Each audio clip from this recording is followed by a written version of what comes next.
Asante sana Amini Anthony Mgeni. Tumekuwa na kura ya mapema hapo jana Oktoba 28, ndiko ambapo mchakato huu wa kuchagua viongozi, wananchi walijitokeza kwa wingi kuwachagua viongozi, na hali ya hewa ilikuwa nzuri sana.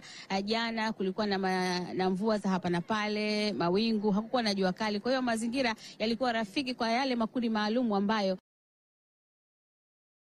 mbali kidogo nafasi yake, ambapo katika kituo ya mazingira hapa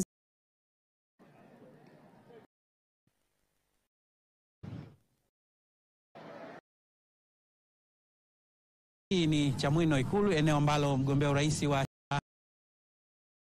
changamoto zozote ambazo unaweza kuzitoa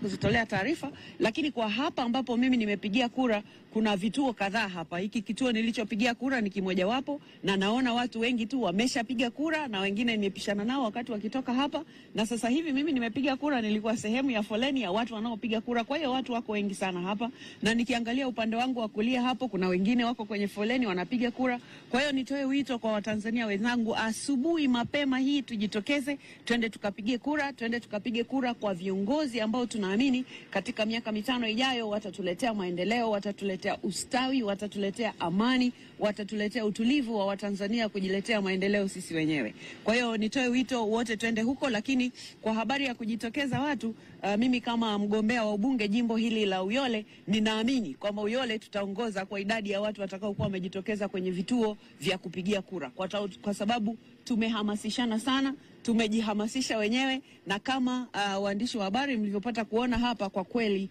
watu waliojitokeza ni wengi sana, na hiki ni kituo kimoja, tunaelekea kwenye vituo vingine. Hii yote inaonyesha kwamba upigaji wa kura unaendelea vizuri kwa amani na utulivu, na hakuna hapa mtu yeyote anayemtisha yeyote, hakuna kwa kweli. Kwa ni waombe Watanzania wote pengine waliokuwa na hofu hii na hile, sasa wajitokeze kwa wingi kabisa, wakatumie haki yao ya kikatiba kupiga kura kwa viongozi wanaowataka, kupiga kura kwa wawakilishi kwa upande wa mbunge na diwani, lakini kumpigia kura kiongozi mkubwa kabisa wa nchi yetu ya Tanzania atakayetubeba kwa miaka mitano ijayo inshallah.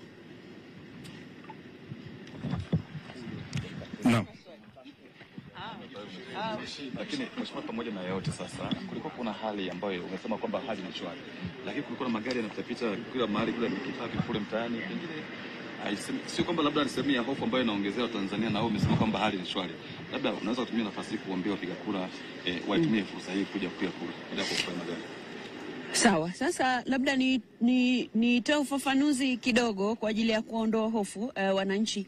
Yale magari yaliyokuwa yanapita, lakini pia viongozi wetu wa upande wa ulinzi na usalama, ilikuwa ni kuonesha kwamba kama nchi yetu tuko tayari kwa kweli kwa kuhakikisha wananchi wanapiga kura kwa amani. Haikuwa na lengo la kuonyesha kwamba basi mtu akijitokeza atakutana na hii gari ama gari itambeba ama gari itampeleka wapi. Hapana, ilikuwa ni kwa ajili ya kuwaondoa hofu badala ya kuwatia hofu wa Tanzania, ili wajitokeze, wasiogope ikiwa kutatokea kitisho chochote, kwamba wao wako tayari kwa ajili ya kujishughulisha na hicho kitisho.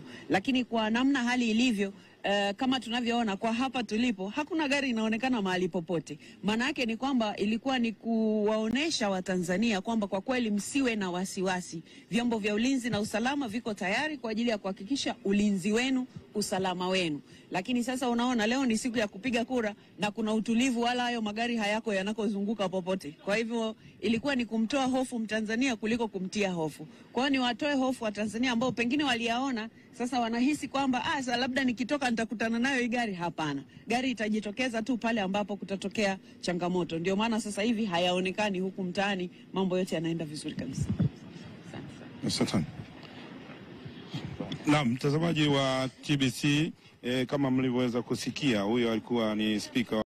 Wewe ni mfanyabiashara? Kama jibu ni ndio, basi habari njema ni hii. Unahitaji biashara yako ionekane na maelfu ya watu kila siku? Na unahitaji njia rahisi ya kuongeza wateja kwa haraka? BongoSource tupo kwa ajili yako. Tunakupa nafasi ya kipekee ya kutangaza biashara yako na bidhaa nyingine mbalimbali kwenye mitandao yetu ya kijamii yenye wafuasi wengi na ushawishi mkubwa mtandaoni. Kupitia BongoSource, fikia wateja wengi mtandaoni. Tangaza nasi kwa bei nafuu na matokeo utayaona kwa haraka. Wewe mfanyabiashara, pata nafasi ya kuonekana na kufahamika zaidi na biashara yako kukua na kupata wateja wengi mtandaoni. Jiunge na familia ya Bongosource leo na uongeze wateja wengi kwenye biashara yako. Wasiliana nasi kwa namba ya simu 0747 69 20 64. Barua pepe alphatcben@gmail.com. Bongosource, sisi ndio wakombozi wa biashara yako. Karibu tukuhudumie na tukuongezee wateja rukuki.